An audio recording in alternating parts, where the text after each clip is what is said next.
were worried. Yeah. Sorry for the delay, guys. Guys at the Garden are getting set up, and we're just getting started as the Celtics come back with a, let's call it a near perfect first half. Um, Okay. All right. I was gonna say, near John, I don't know where your enthusiasm's at. I didn't know if you were as impressed, The but okay. second half was real white knuckle time, so it was stressful because it was like just put him away, and they got Right. really stagnant on offense. But they got the big buckets when they needed them, and the defense was great all game long. So it was just the second half was like a little like this because you just didn't want him to creep back in. Um, Yeah, that's true. but close to perfect first half. Lots to talk about, mostly positive. They survived without Marcus Smart, a surprise scratch. He was supposed to. Huge. The thought was he was playing, and then 5 o'clock they rule him out. It was like, which meant Derrick White started, and Derrick White was just freaking awful. And Awful, man. they survived a game in which they only played 7 guys. Tice got knocked out of the rotation, which I think was smart because he was really hurting them last game. And White was brutal. And they still pulled it together. Grant Williams gets another brownie, I think. Yeah, for sure. Yeah, that's a good call. Seriously awesome. So I don't know. You were there, Josue. Your takeaways are kind of what we saw. And again, like I said, is almost perfect first half. If we're going to quibble about something, a little too reliant on the three, but they were really working the ball to get those shots in the first half. Yeah, exactly, John. I'm glad you said that because I think that's the difference. I mean, those opportunities were there for the Celtics, whereas it was in the flow of the offense. It wasn't Milwaukee challenging them to take those three. And also they were attacking. They never let the Bucks settle into the defense, which is exactly what you wanted to see out of them in the first quarter. But that shit carried over into the second quarter and into halftime. And you're thinking, okay, well, Milwaukee's gonna punch back here. Let's see if the Celtics can survive this. And of course they did, but it didn't feel good at first, right? I mean, it didn't feel like they were going to be able to it felt like the Bucks were going to pull within 5 or 6. Like, what was it, 2 for 7 to start the second half? Giannis getting downhill, getting to the free throw lines. I mean, people can say what they want about the referees, which I think they didn't do the Celtics any favors because of all the stoppage time and looking over plays. And sure, that certainly helped the Bucks in the fourth quarter, but you got to give credit to the Celtics because they buckled down again defensively. I thought Grant Williams was excellent. Al Horford was tremendous, I thought. Yep. We joked about it in the first half, in our group chat about Jaylen. I'm like, this is great for Jaylen, 20-plus points in the first quarter, but there's no way he's even going to flirt with 40 points. And you knew that going into the second half. And you got the sense that Jason Tatum's going to get into a rhythm and find his offense the way he did, which was great for the Celtics. But, man, these other guys stepping up, man. What a confidence boost for these guys because they were getting it done on both ends, The tremendous defensive stops by Grant Williams on Giannis alone. I mean, in that first half, Al Horford all over the place. I talked about him on both ends, but man, what was that? That's another double-double for Al. And I Honestly, believe they his second in the last 4 outings. They defended Giannis even better than the numbers because honestly, he had 11 fouls. Like, I mean, it was. I saw you tweeted out 9, but yeah, okay, it was ridiculous. I mean, even Van Gundy said it in the broadcast. He was like, I guess the refs are just going to allow Giannis to just run over people and not call it. Like they just decided we're not going to call those charges anymore. Every single one, including the White challenge, was a charge. And then again at Grant in the end. It was that's all he did. And the Celtics played him perfectly. He had another one on Rob that wasn't called, shuffling their feet and staying in front of him the whole time and making him run through them. He could have fouled out of this game in the third quarter if it was a clean whistle. It was a friggin' disgrace. I hate talking about refs in a loss. I don't feel as bad. I don't feel as bad talking about it in a win because it's not an excuse.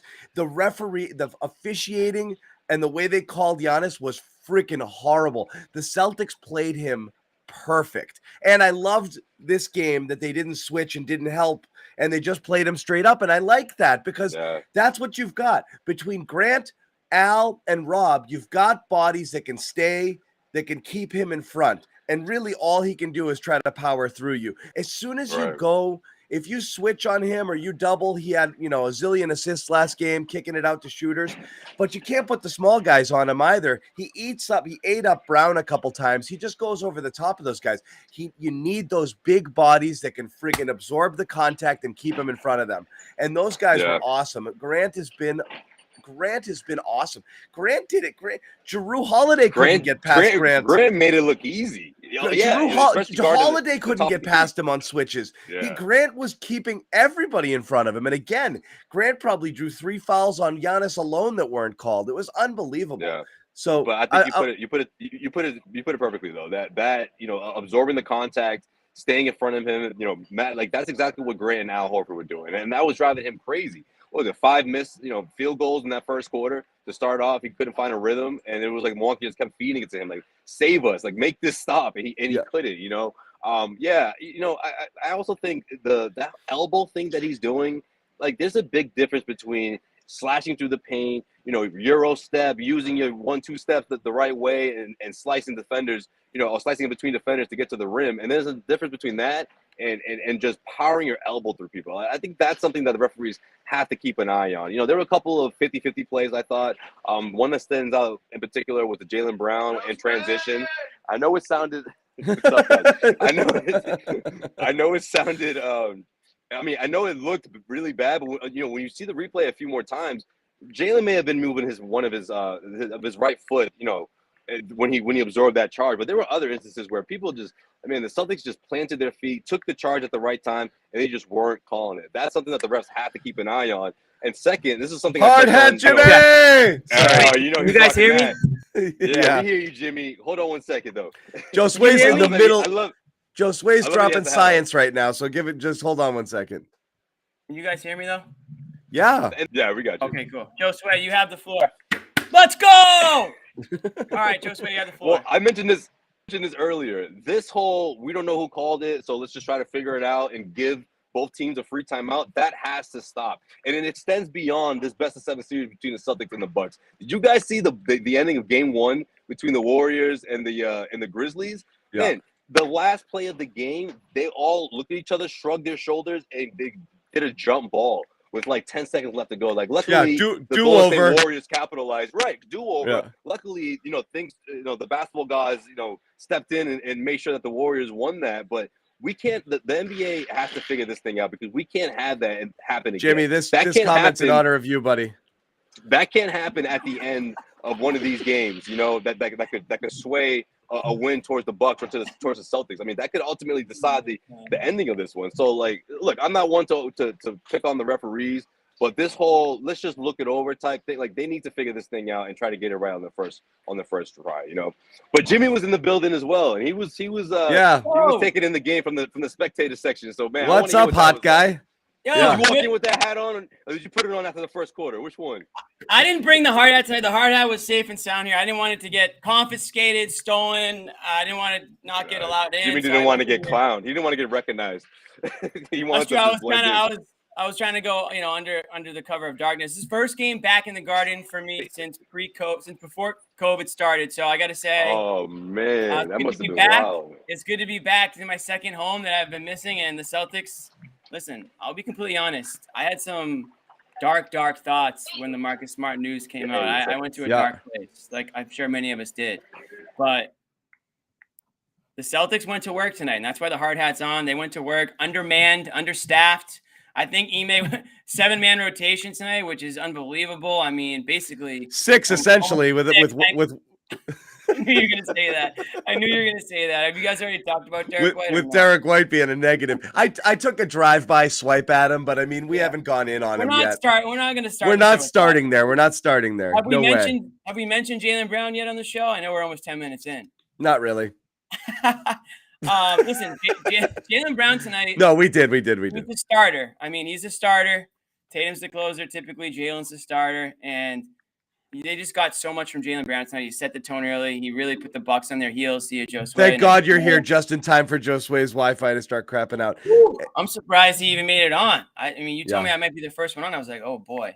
But no, the way Jaylen Brown came out tonight was, vintage Jaylen Brown. We've seen it many, many times before. Hitting everything. Put what's his name, Grayson Allen on his ass tonight. That was sweet. Oh. That was such a nice sight to see. But he was hot. He was hot from the first quarter all the way into hot right now. Into halftime. Yeah. So hot right now, Jaylen Brown. And Celtics did listen. Second half was a grinded out second half. It was slow. There was a lot of fouls. There was some reviews. It was tough to get into any sort of flow. But I got to give the Celtics credit for not letting the Bucks come all the way back. They let him inch back in, but it's the NBA. You're not going to jump out to a 25-point lead and hold that for 48 minutes. So I give the Celtics credit for keeping them at a far enough away distance where I didn't see any fans jumping from the balcony tonight. So that was good. I was worried. I was worried early in the fourth. I was like, here we go. But no, yeah. I got to give credit for the way they played tonight, start to finish. With Marcus Smart out, man, they showed some balls tonight. Everything we said after game one that we needed to see, toughness, execution, ball movement, attacking the rim, all those things they did. And yes, not enough at the rim though, Jimmy. Again, not enough at the rim. No, okay, that's points fair, in the paint were again like 46-20, and they got easier. I thought they got easier buckets at the rim. I know, but they have something like the threes versus twos in this series are like 93 attempts to 70 something attempts, threes to twos. So live by the three, die by the three. Like this, though, John, Giannis isn't taking threes. He's a guy that's just going to drive to the hoop. I mean, this is the most boring. No, I'm saying the Celtics have taken 90 something threes and 70 something twos. Oh, I thought you were comparing. That's bad. A lot of that, 53s in the first. They got to figure out a way to get to like Tatum again. This is what bothered me, and I said it last game. Get to a spot and just rise up and shoot. Stop trying to dribble into traffic, dribble into doubles. The longer you take, the more the Bucks defense sets up. That plays to their strengths. Don't do that. You have to play with pace against this team. When Tatum went into ISO and then everything got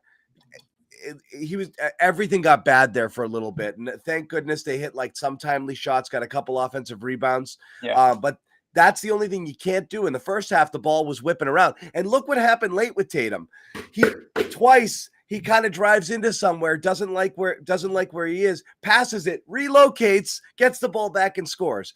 That's it, man. Just keep moving. Move the ball and keep moving without the ball. When they get off script, they get ugly. I thought they did more of that tonight than they did in game one. In game one, but the first half was beautiful. They did all of that. Then they just locked down and they got so stagnant. The pace slowed way down, and that's thankfully the defense was so good and Milwaukee wasn't knocking down their shots. That they just kind of kept them at arm's length all game. 25-point cushion is nice, but yeah, it never got to scary territory. Not quite. I mean, I think everyone was shooting texts around like, oh boy, like hold your breath here for the next few minutes. They just had to score some. That was the thing. They had to go on that run. It was pretty obvious how the refs were going to call this one. Giannis was going to be able to do whatever the hell he wanted to do. He was going to get to the line. I got to give the fans credit tonight since I was one. I thought they got into Giannis' head a little bit, the free throw line with some of those, They did. Yep, up to 10. The fans were loud tonight, Josue. I don't have anything to compare it to, but I can imagine they were much louder tonight than they were Sunday. They were really loud. Really loud. Urgency. Good runs. Celtics gave them reasons to get up and get loud. So, talking about Jaylen already, but there was some, Grant tonight was huge.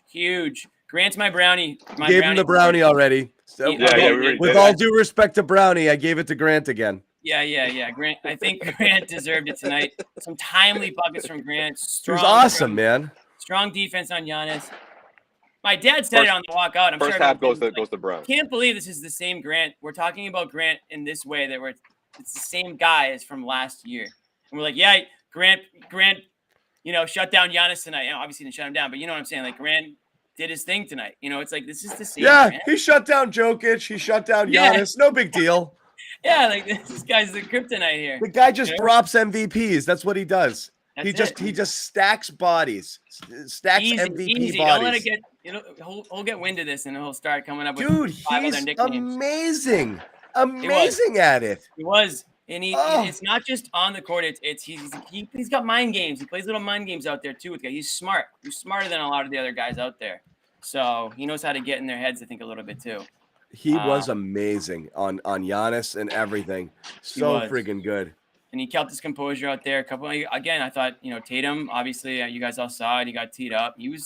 I texted you guys in the beginning of the game. I was like, the Celtics are not happy with number 39, that referee. I forget his name, but he sucked. Came back in the second half. Like, that guy sucked. That guy sucked, man. He just had no control. He was the one. Like, yeah. He had no respect. The players just no respect for him. He looks like a guy who knows what he's going to call before the game starts. He's that kind of ref. I'm looking out for this, and I'm just calling it every single time. And Milwaukee knew it. Number 39. And they sold out on their chart. They sold out, and they were getting calls. Celtics were getting frustrated, and rightfully so on some of them. Like, that guy sucked. The charge calls were bad. Just a couple of stupid touch fouls on Giannis. It was like, dude, trust me, Giannis doesn't need you to call this for him. Like, he's gonna be okay. He's gonna make this shot. Just relax, buddy. But yeah, Tatum just got too fed up at one point, and he got the tee, and he kept jawing at him after the fact. He stared him down. I was hoping somebody would pull him aside and get him out of there. So, but look at Grant, man, 21 points, 6 of 9 threes, and that's huge.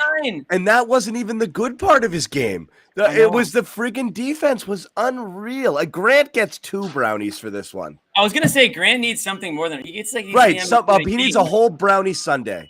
Brownie's meant for like the guy behind the guy sort of. Yeah, it's like a 7th player award sort of thing, Grant gets the whatever, the whole enchilada tonight. We're coming up at Cinco de Mayo here. I'm gonna give Grant the whole enchilada tonight. Yes, that's what he gets. It's my award, the whole enchilada award. So, it was fun to be back. Brought to you by HelloFresh. unless it's not. No, I'll give those guys. John's like now we got to make it a thing now. Yeah. All right. Now we got to. Sure, why not? HelloFresh, go get some. Yeah, sure, why not? Right there, HelloFresh. It's the playoffs. You need 16 wins to win it all. You got an off night coming up. Let's go. HelloFresh. Celtics have 9 wins to go. While you're watching the Celtics collect their final 9 wins on their way to a championship, go get some HelloFresh. HelloFresh.com/playoff16. 16 W's is what it takes, guys. That's what it takes for the title, guys. Use that code playoff16 up to 16 free meals and 3 gifts. Go get some. Everybody at the Garden Report got some. Yum. It was good. I'm gonna make some tomorrow. I'm gonna do the pasta tomorrow. Yep. Wait, are we getting more? You think? Would you want more? we'll talk about it. I'm just gonna keep checking the mail. That's the beauty of HelloFresh. You just never know. They might just show up at your doorstep. When I saw that box from HelloFresh, I was pumped. Yeah, so that was good stuff. HelloFresh. So please, if you're gonna do it, and honestly, it's a phenomenal deal. It's just meal kits. You'd get it, recipe card, done. No prep, no slicing. You just friggin' put it together, make delicious food, a home cooked meal. Prep. Like mini prep, like while things are cooking. Yeah, but you're fine. Makes you look easy as can be. You look like you know what you're doing out there. But you got to enter by going HelloFresh.com/playoff16. Please do that. Give us credit for it. Help support our sponsors. Keeps us bringing the content to you guys. Back to the game, guys. Again, Grant phenomenal. Jaylen came out flying. Then a little grabby with, we kind of always talk about like him. Those hot starts and then not being able to sustain it. He didn't score in the third quarter, dropped a couple in the fourth, but he's kind of grabbing at the hammy a little bit here. Yeah, I saw that. Big break between now and the next game, but this is annoying that this is a thing that could be there a little and kind of linger. It's just strange that he can't shake. It's strange he can't shake this thing. I didn't see him. He was ridiculous in the first quarter. I mean, ridiculous. I didn't see him any less than what he typically is up there. Because of the I was just going to say, John, you think it's a hamstring thing? He keeps grabbing at it. He grabbed at it 2 or 3 times in the second half. I mean, so I don't know. And then he said he's talking about getting his body right in the post game and stuff like that. So it's something on his 11, mind. 11 wins. They need 11 wins, not 9. We said 9. Oh, yeah, they have 5. They need 11. Sorry. Yeah. Sorry. That's a homeschool thing. I was like, wait a minute. I was like, that sounds, no wonder. I was like, 9 won't get you really good. 9 will make it interesting, though. 9 will be a lot of fun, but it won't quite get you there. If they get 9, they're in the finals. So we're happy. Yeah. We're having a good time, regardless. And then you won't even remember. You'll be like, how many was it? And be like, 16. Yeah. 11 more wins to go for Banner 18. 11 more. I'll have math dorks that are on the show tonight that are counting wins. I didn't even realize I said 9. But yeah, Stupid 11. Advanced, these advanced stats. It's like all these advanced stats now that we gotta learn. Wins. Yeah, we'll take the final. We'll take the finals run. Take the finals run in 16 free meals, and we'll throw in a Jimmy homeschool math tutor lesson as well. What were we just talking about? That's Jaylen. What people want. Listen, Jaylen. Listen, honestly, John, it's the playoffs. I think everyone's dealing with something. Jaylen's is a little bit more obvious, I guess, at certain points. What's funny is I'm actually really good at math, but anyway, go ahead. Yeah, sure you are. Freaking communications guy over there. Nobody knew majors in communications. Yeah, what are you, a unicorn? Right? Exactly. Yeah, that doesn't work. Yeah. They don't make people like that. No, they really don't. Keep going.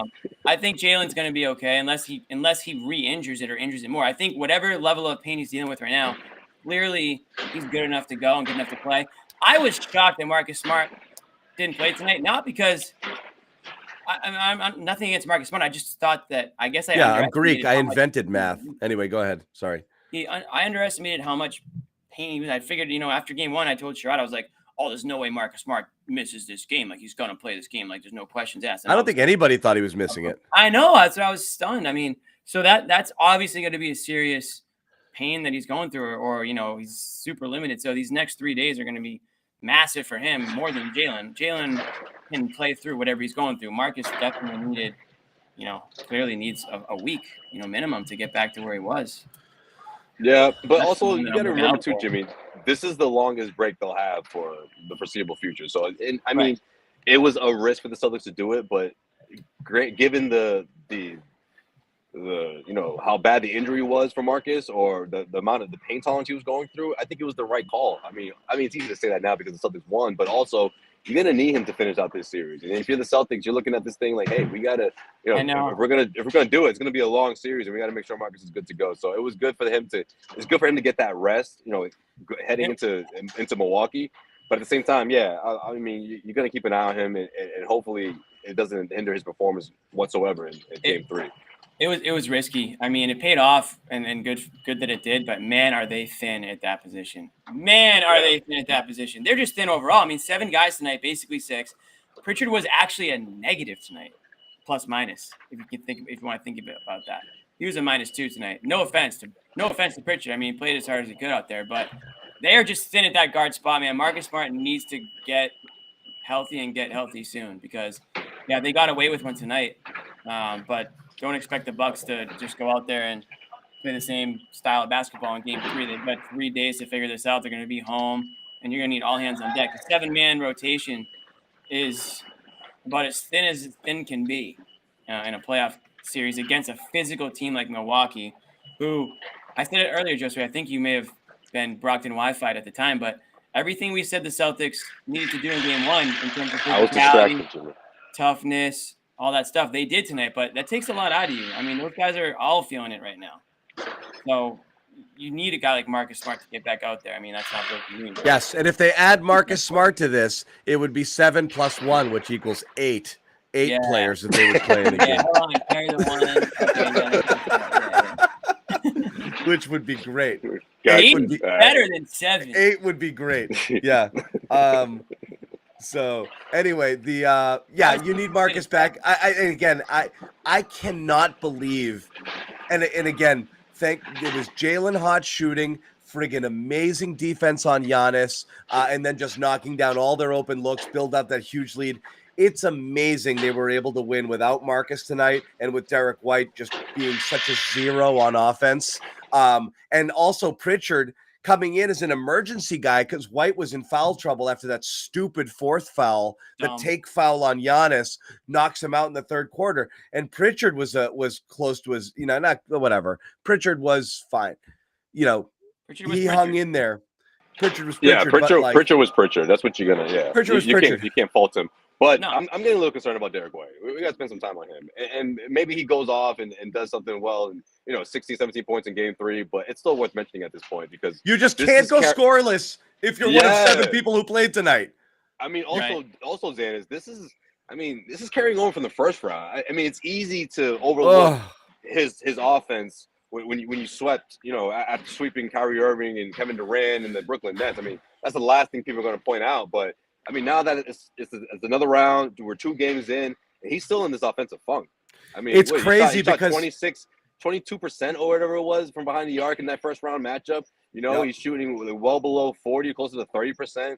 And then here we go, tonight with 0 for and he 0 for stopped 6, taking them. 0 for 4, and he stopped taking them. I mean, look, he shot 6. He had 6 attempts in game 1. Same thing tonight, and believe it or not, game 1 was his best performance that we've seen in the 6 games of the postseason. So he's got to turn this thing around. And the Celtics Bucks need him. The Bucks are pressuring him, taking the ball up the court. And then leaving him alone as soon as he crosses half court. It's horrible. And then he steps out of bounds.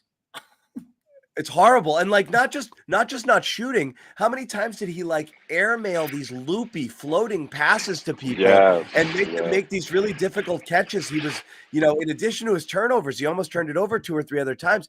He's just really not sure what he's supposed to do there. And I know the Bucks pack the paint. So when he does get into the lane there, just really not much for him to do. He can't get up and over people, and that he just doesn't have that floater game down right now. So there's almost nowhere on the court he can score from at this point, which means he's just got to be better at, driving and kicking. Get to the line or something. Or get to the line. But he's in no man's land right now offensively. You cannot be a goose egg. Yeah, I mean, and again, he still moves the ball around well. I mean, he's still he does all those things that everyone wants to say, about. But at the end of the day, the point of the game is to score more points than the other team. And if he's giving you a 0, like you said, John, with a team that's only playing 7 guys, tonight it's hard to say you can't, because they did win by 20 whatever, and he did. So in that sense, sure, he can, but it's certainly not something you want to get in the habit of doing. You want to be able to depend on these guys, not have to get 20 points from Jaylen Brown in the first quarter, and not have to get 30 from Tatum all the time. You can't be a 0. You can't be a guy. You can't be a guy the other team is not worried about at all.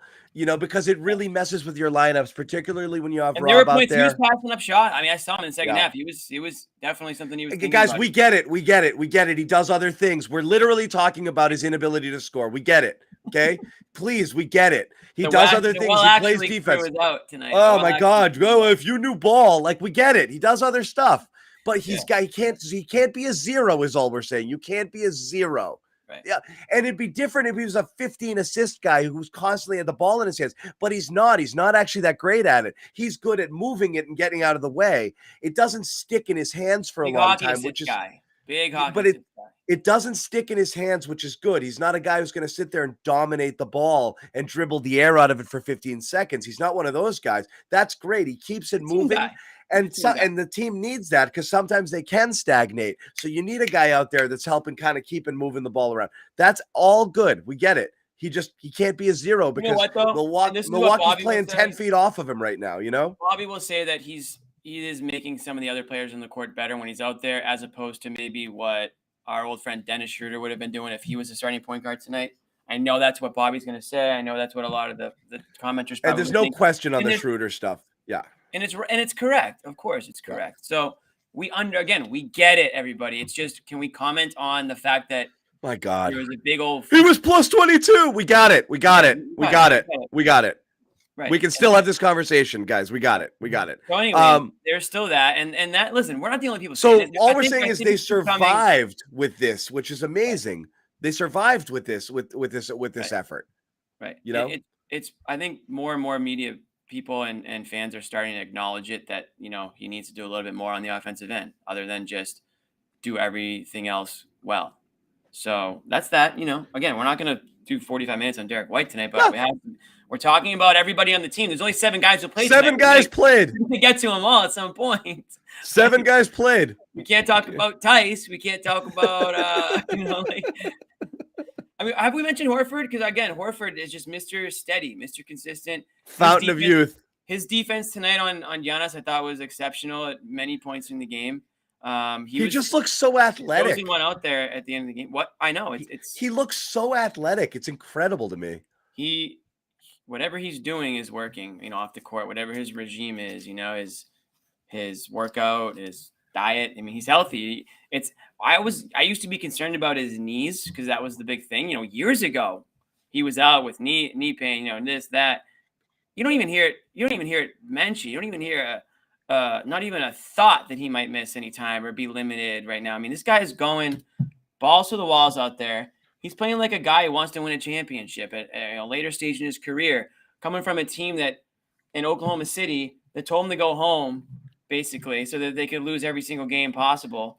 And 37 minutes tonight, 11 points, 11 rebounds, 4 of 9 from the field, 1 of 5 from 3. Not his best 3-point shooting night by any stretch. No, don't say that. Only nice things, Jimmy. I just want to mention the fact Jimmy, just nice things. Wasn't his best shooting night ever. Just nice things. But he does everything else well. Jimmy, they won. You can't say anything negative. They won, Jimmy. His defense tonight was awesome. Horford was awesome. Yeah. And he's the calm. He's kind of the calm presence out there when it needs to be. Get the guys back. The playoffs can be very intense, and he started at points tonight, and he was able to sort of gather guys a little bit and keep their composure. You don't want a Will Ferrell situation in old school at halftime. You know what I mean? So that's where Al Horford comes in. Dude, Horford, it's we were talking about this stuff with Bobby beforehand, just like who had our victories, who had made good calls on players, bad calls. Yeah. Bobby, I know it was a little bit of like, I'm hanging a jersey. I've been hanging the Horford jersey, and he's one of my favorite players ever. Sort of fanism from Bobby, but we did not think, we thought Horford was a 15-minute a night guy coming in here. We just thought that it was a way to get some production out of a player, just something that wasn't Kemba, like he was going to. Yeah, he's integral.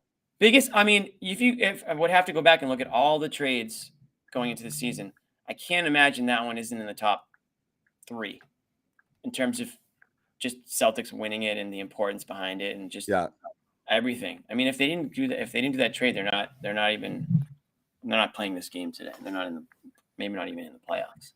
Yeah. So it's just an unbelievable trade by Brad. So that was one good trade that he made. I know we just talked about one that John hates, but that one was a good one. So we'll talk about the good ones. We'll totally talk about the good stuff. Talk about the good ones. Talk about the good stuff.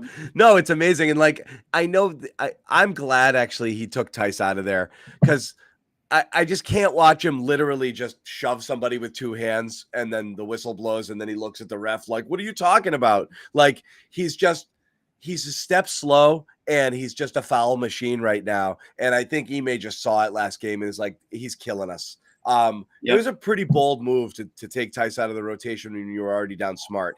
He was clearly planning on doing it before the Smart news and he stuck with it.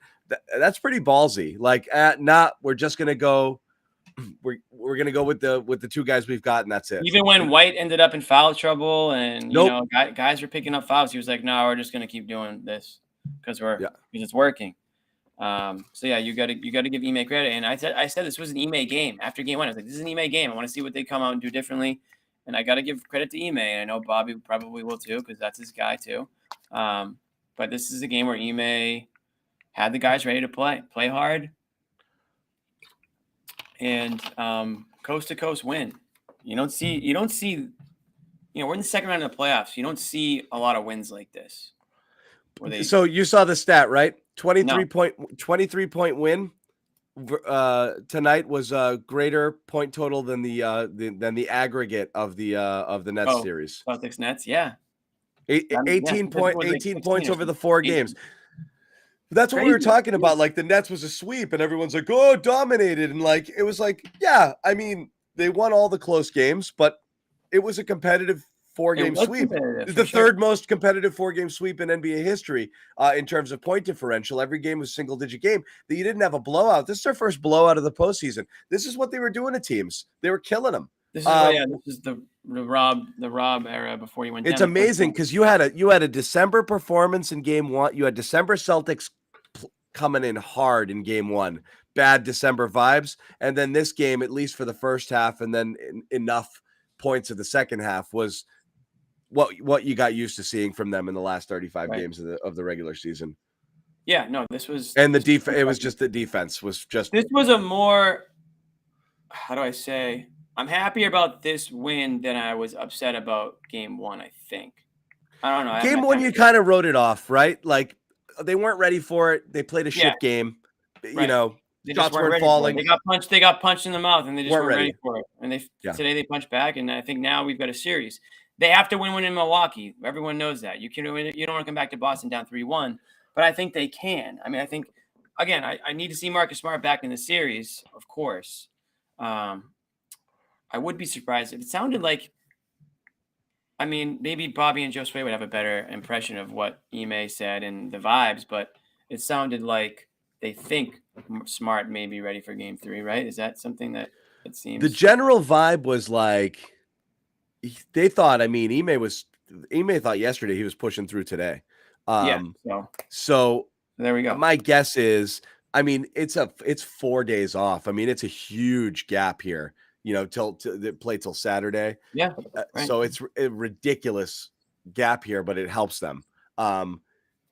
You know, here's an Ime update. It doesn't appear anything long-term with the 3 days off. We're assuming he'll be okay for game 3. Oh, cool. There you go. So, yeah. There you go, then. I'm just cruising Twitter to see if there's anything cool. Oh, you talk about Giannis at all? Like the ridiculous, like his 11 fouls that weren't called? Yeah, just like the whole Giannis experience tonight, I thought was so. I know this is what you hate about Giannis.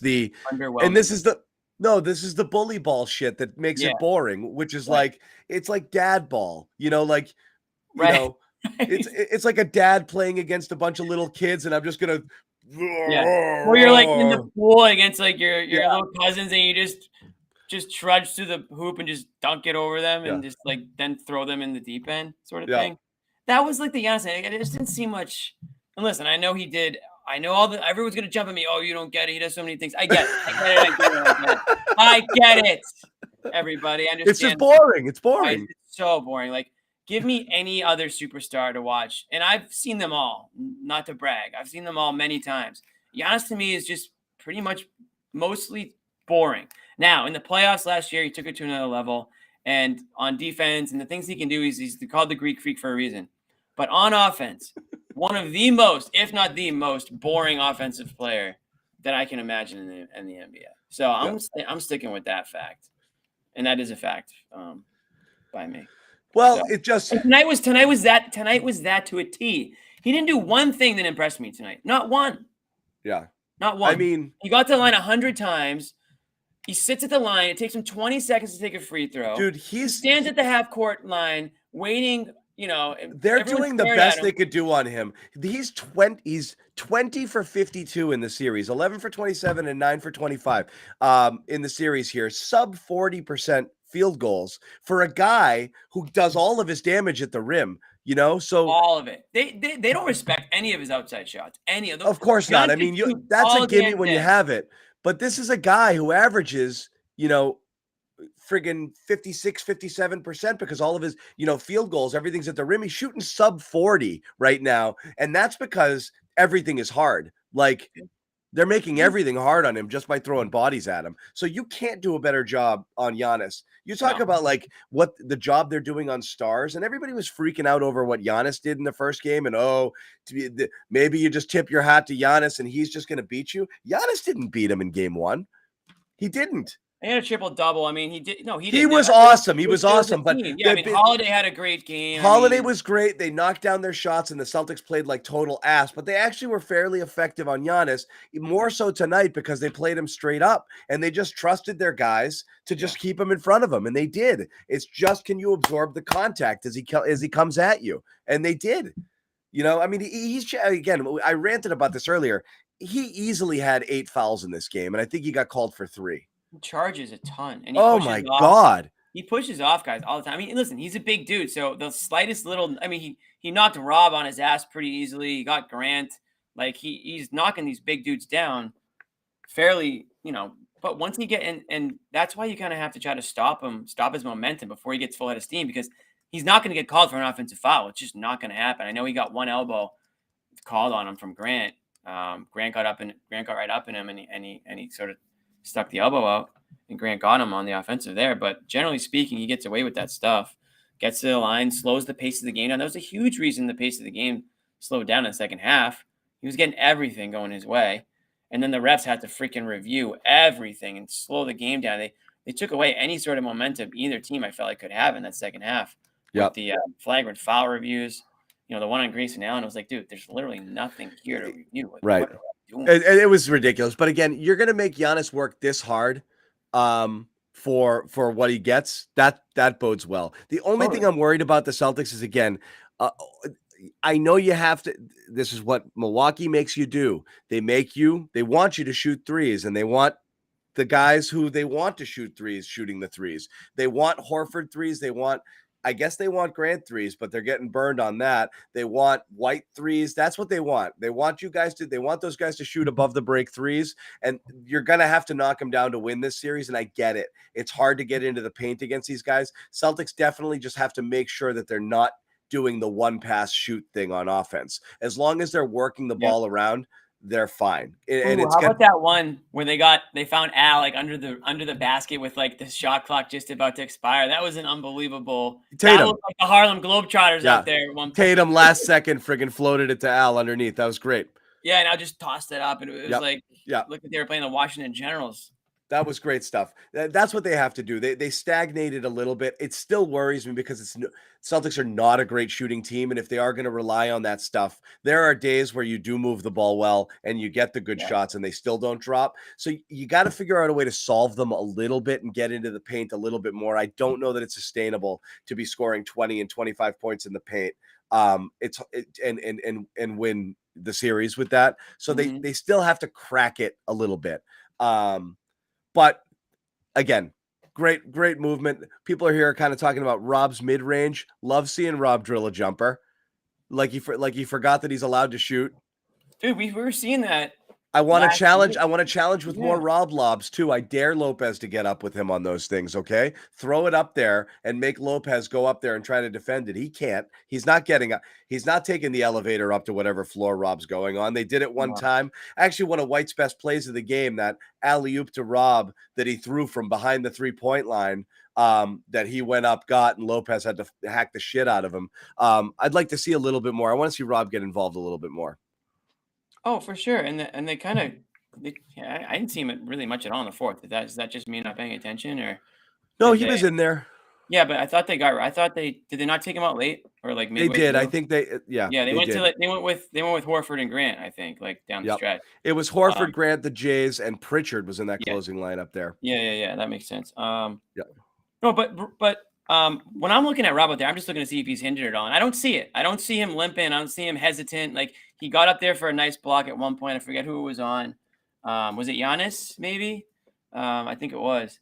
And then they're slowly working him in. But if he can start taking a couple maybe like 12, 15 footers, really start to take it to the next level, wouldn't that be something? Come on. He did. He airballed once tonight at the shot clock. I'm not going to count that against him.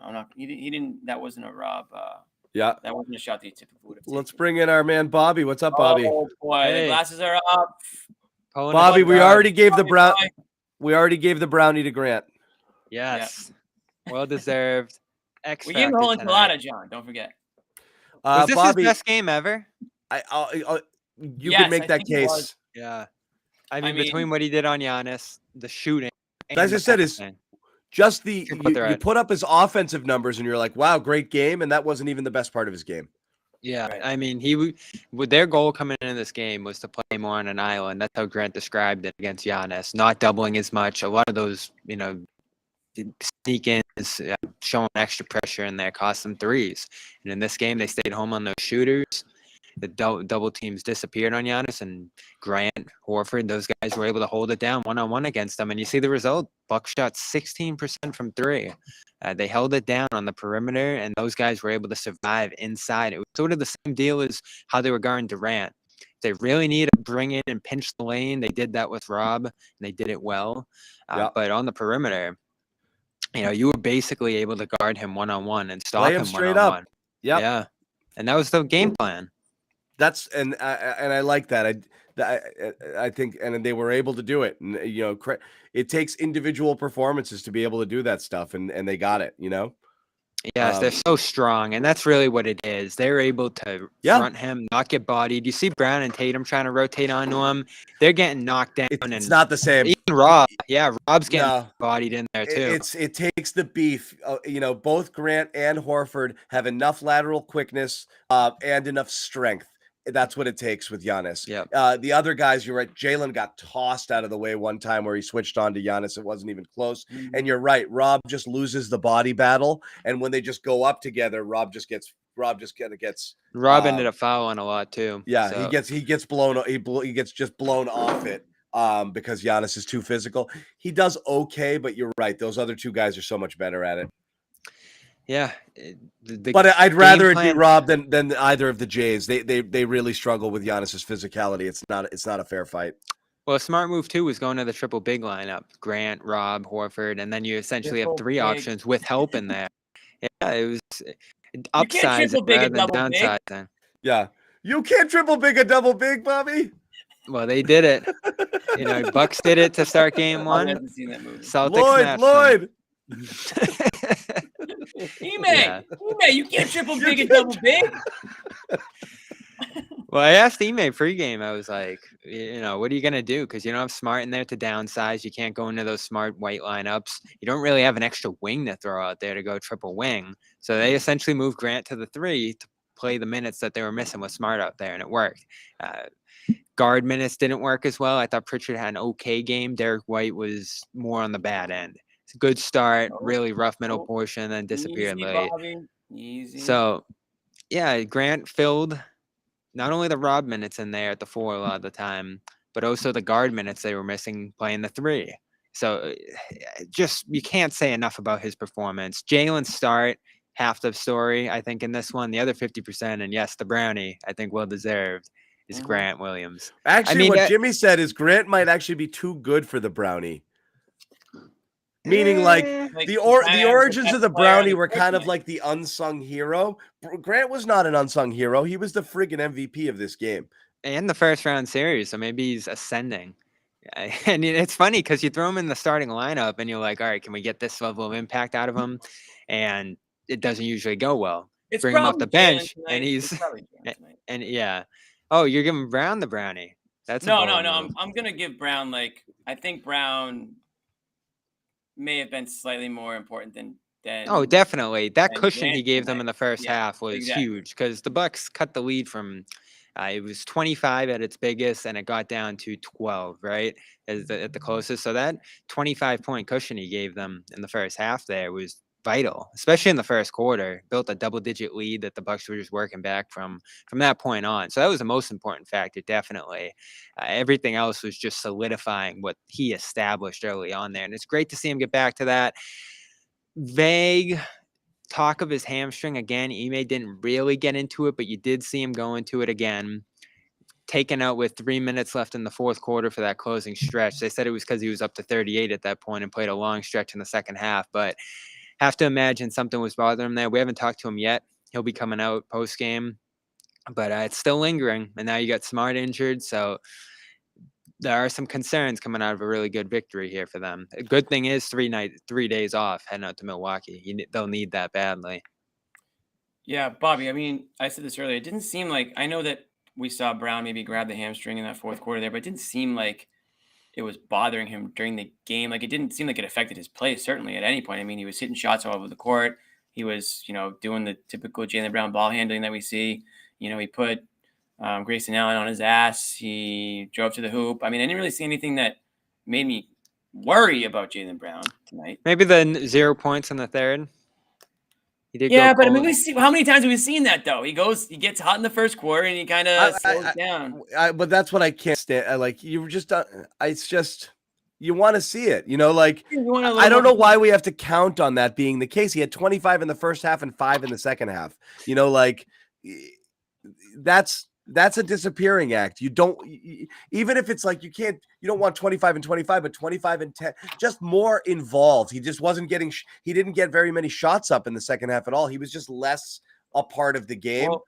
The second half was rough for the whole team, I thought. Whole team. They got it was too much ISO or one pass and shot. They got away from what they were doing in the first half for sure.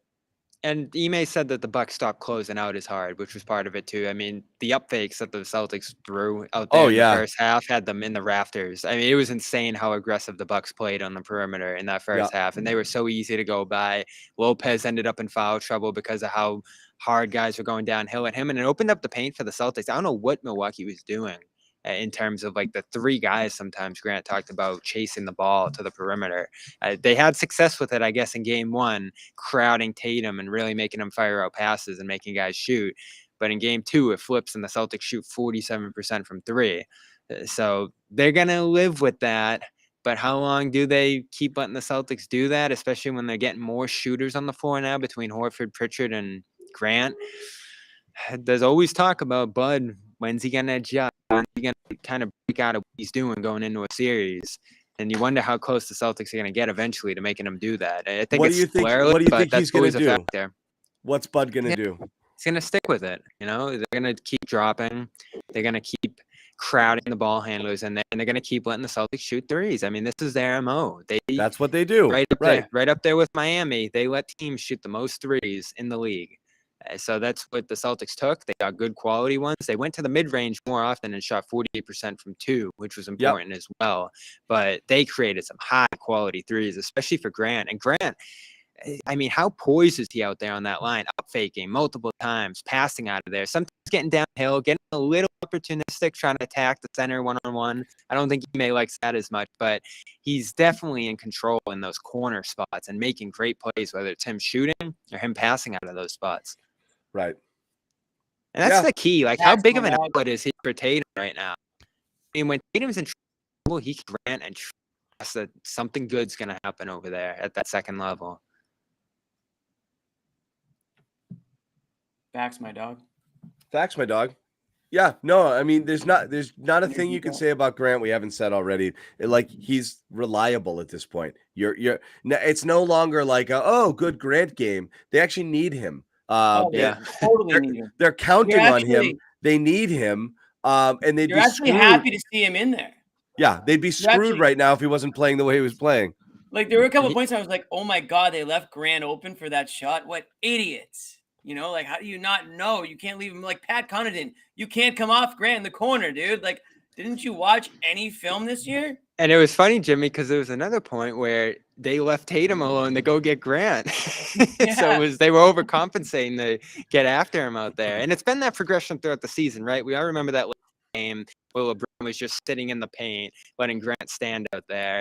And it slowly worked to the point where sometimes two guys are going after him in the corner there. That progression from that, I think that was in December that they played the Lakers there in the Garden, to what kind of pressure he's getting now and able to attack closeouts out of. It's unreal. Like, this year for Grant it's one of the top 3 to 5 stories on the team this season. It's unreal.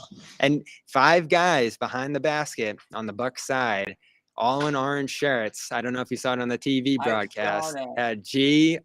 I mean, just talk about something that you could just never imagine a year ago. I mean, 1 year ago they were eliminated, but that Brooklyn series, he wasn't even in the game. You couldn't play him. Yeah. And now he's their X factor. Yeah, now, like you said, he's somebody that you actually, went to him right away in this one.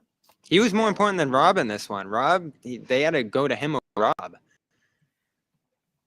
I mean, if for some reason Marcus Smart, you needed him in the second half because the offense had stagnated so badly. You needed a shooter out there. It got a little tight the way they were playing. And you want to hold it down defensively on him too. Giannis is attacking Rob when he's in the game, which is a problem. But Rob's making plays. I mean, in game one, I sent you guys a stat. The Bucks shot over 11 against Rob, so he's still impacting the game as a shot alterer in the paint, if that's what you call it. He's altering shots inside. That's how he's making his impact. But Ime still getting on these guys. You're missing Rob. Pass to Rob, please. Someone get him the ball. Alley-oop. Dump off. Right. He's out there. Is he saying that? Yes. He told me pregame it was glaring how often they missed Rob. And he said it again postgame. They forget he's out there. It's 5 crazy. shots in 25 minutes.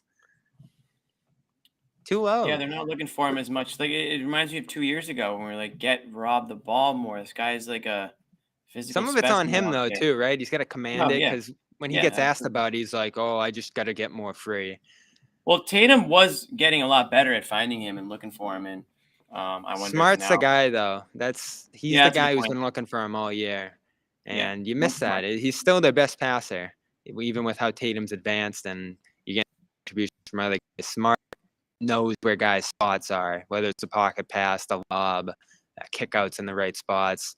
It's amazing that they passed as well as they did tonight without Smart. And when I saw he was out for this game, I wasn't devastated just because of the fact that you need shooting. And when he's not on the ball, he's not a great shooting option, catch and shoot wise. So filling that in with Pritchard and Grant wasn't the worst thing in the world.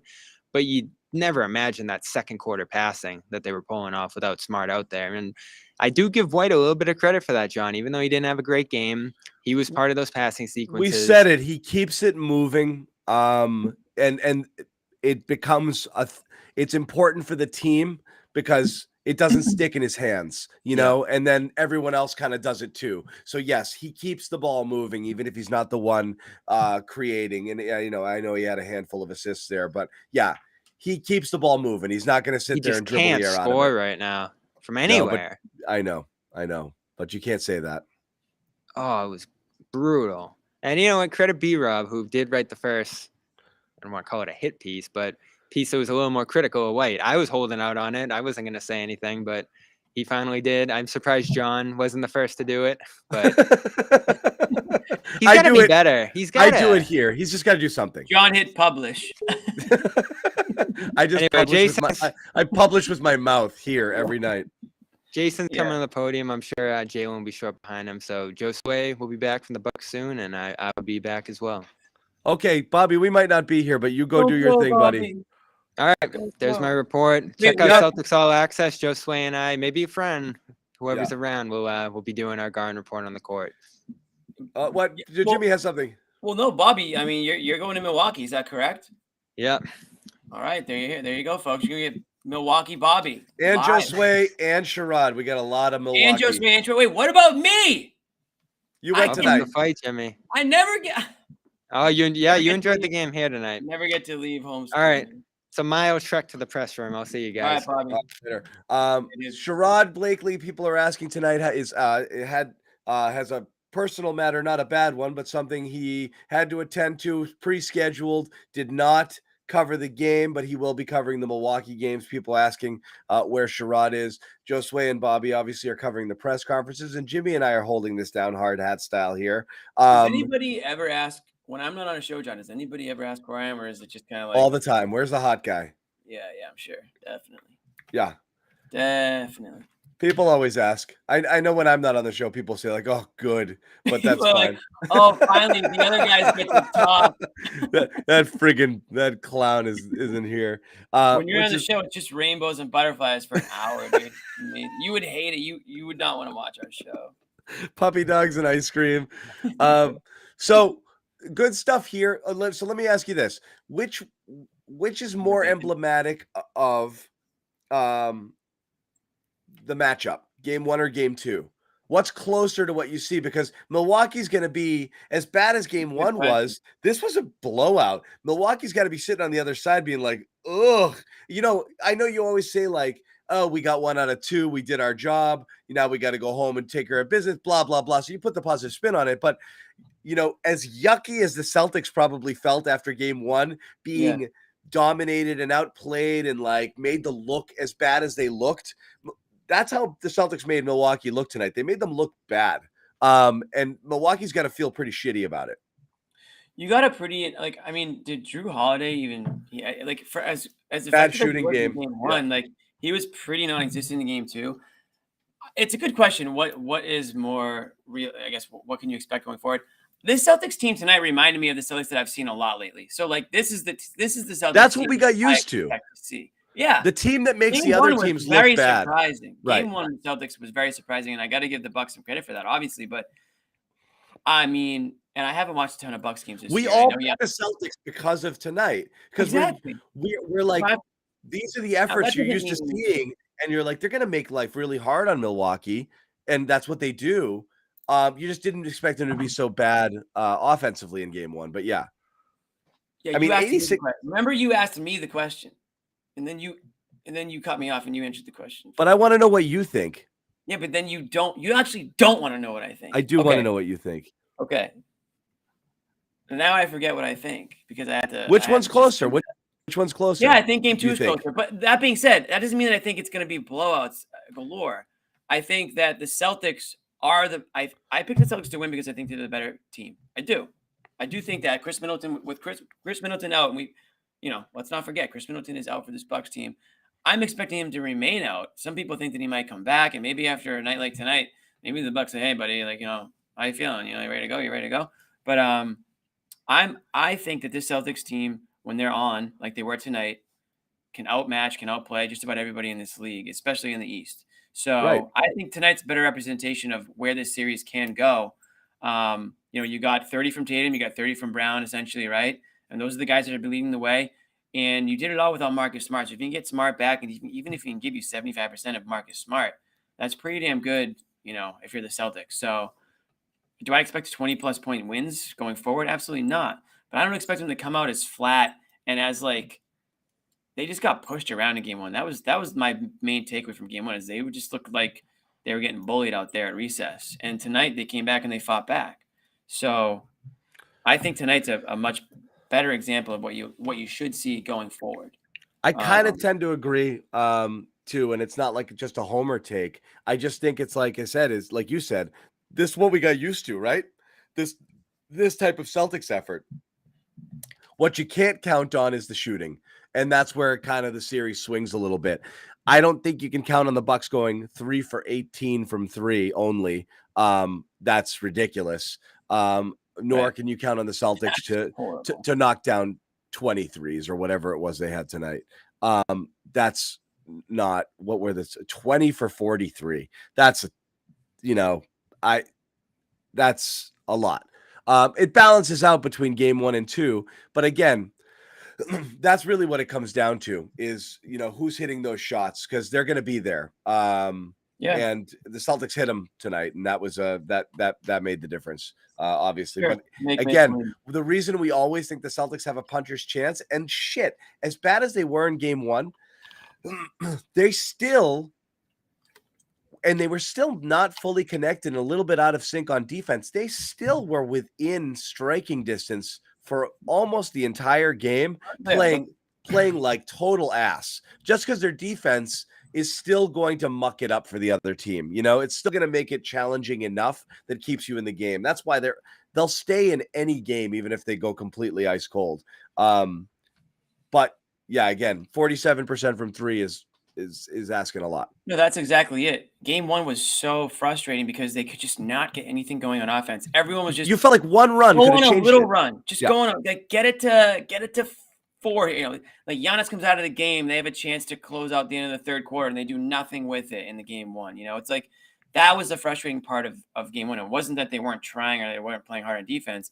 Like you said, they were always just annoyingly close enough where you hung around and watched, and you just got more and more frustrated because they couldn't close the gap and go on get any sort of momentum going at all in that game.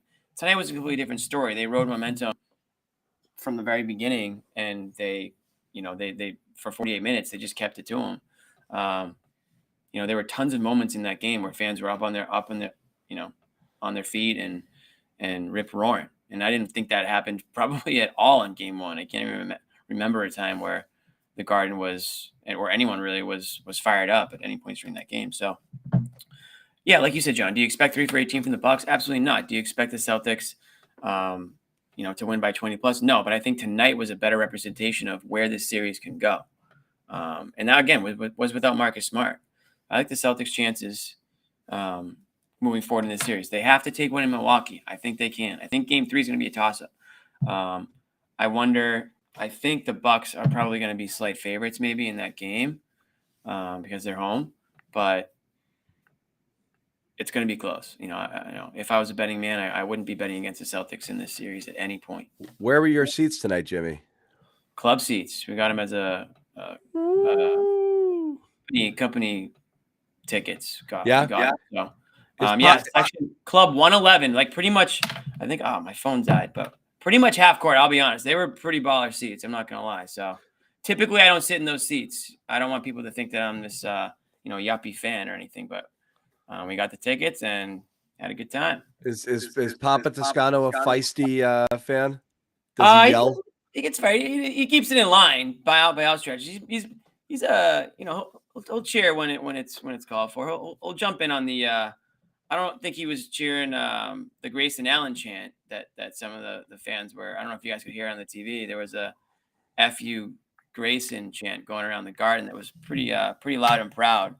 He didn't get it on that level, but we'll get out there.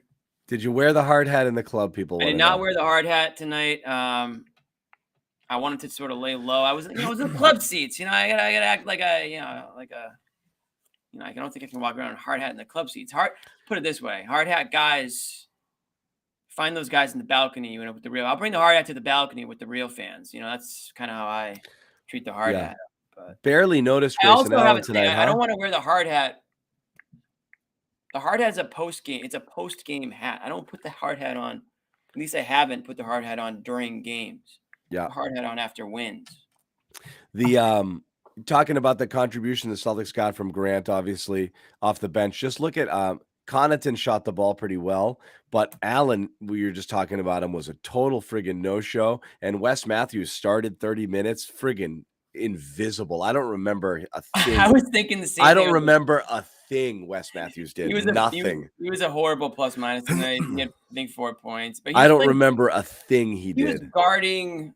I think he was guarding Tatum at points. Like, he did his best. But yeah, like offensively, he was really no nothing. And that's kind of what we were talking about. Like he's being thrust into this role because that's a Middleton. That's typically Middleton. So yeah, I mean, they're thin too. This was a game where you could feel it, and that's the thing. I thought he was solid defensively on Tatum. He made it like a little bit difficult for him, especially in like that first half there. But yeah, I mean, just too much dribbling from Tatum. Too much dribbling. Yeah, dribble.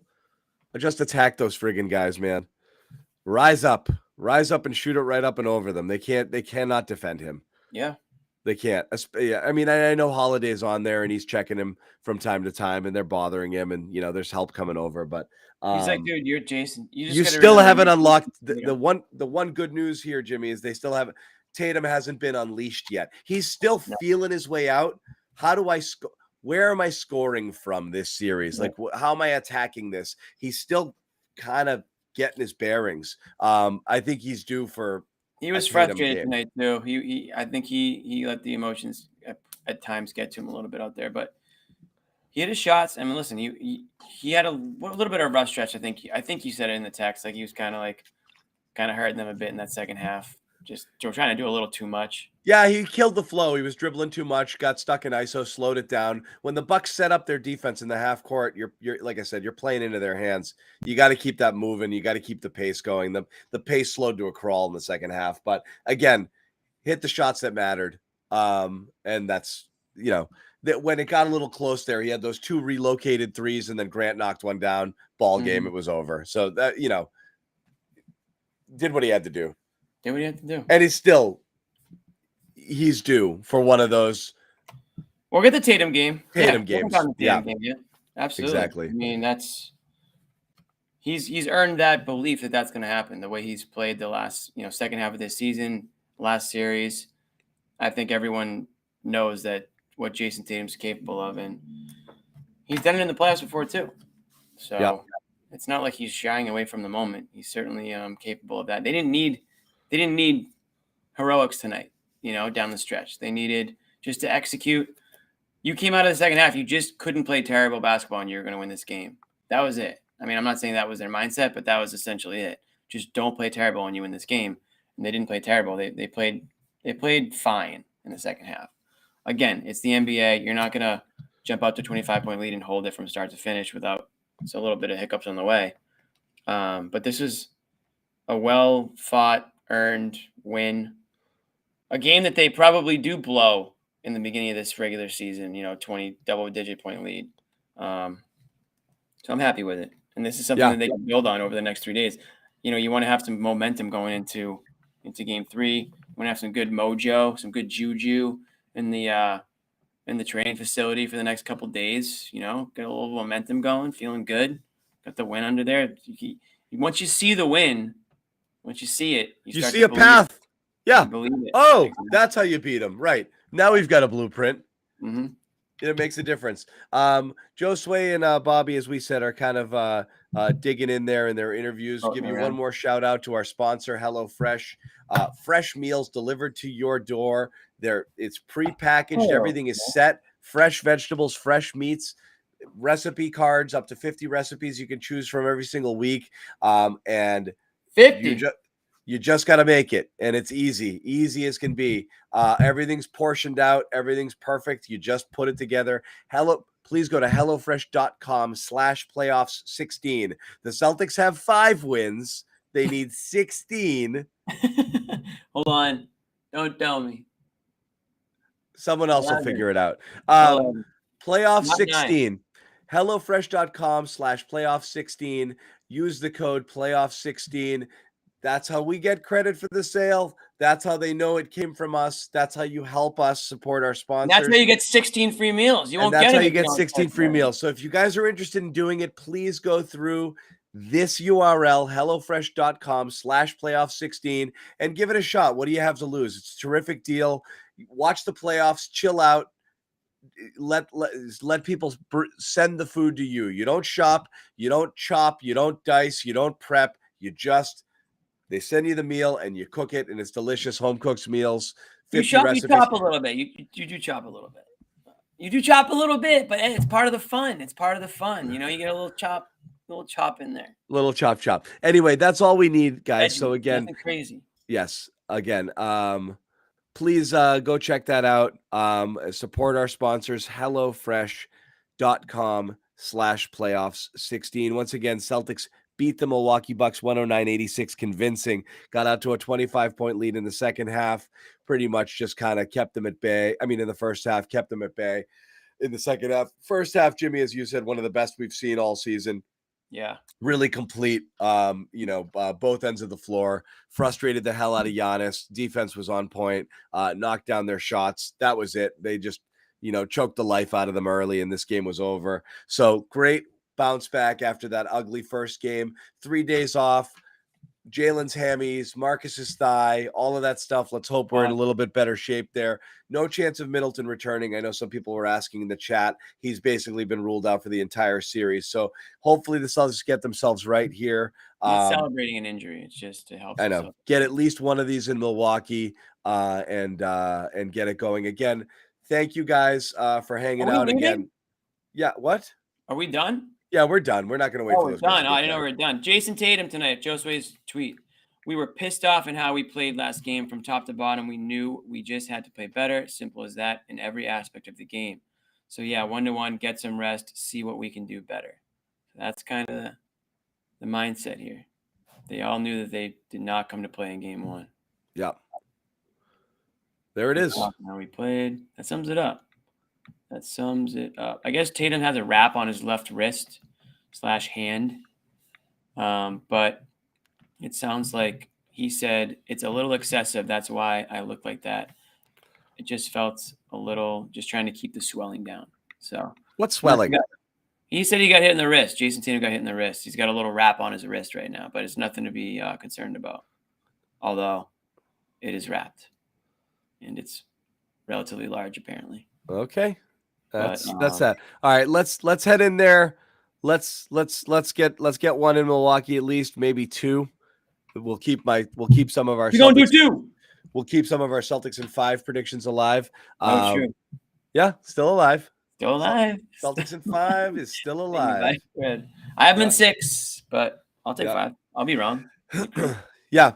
So that's it. They win. We're gonna wrap it. Thanks to Jimmy, Josue, and Bobby, who are working at the Garden right now, getting those interviews. Make sure you subscribe to our YouTube channels if you haven't already. Check out our Celtics All Access channels for all our post-game reports coming out of the Garden. Jimmy and Josue with what they've learned, from their Bobby and Josue. I'm Jimmy. Yep. And that's it. That's it for us, guys. Again, thanks for hanging out. We'll see you Saturday. A little Saturday evening, maybe a couple of beers. Is it a 3:30 game? 3:30 start on Saturday. Yeah, it's a tough one. I know it's a tough time. I'm actually I might miss some of that game, but I will be back in time for the show, I think. So, okay. For you guys, for every one of you guys who let's get two in Milwaukee. Thank you guys again. We do appreciate it. Everybody active in the chat, even the haters. Appreciate the haters. Even the people who think we're dumb. I don't mind. We don't mind. We like it. Agree.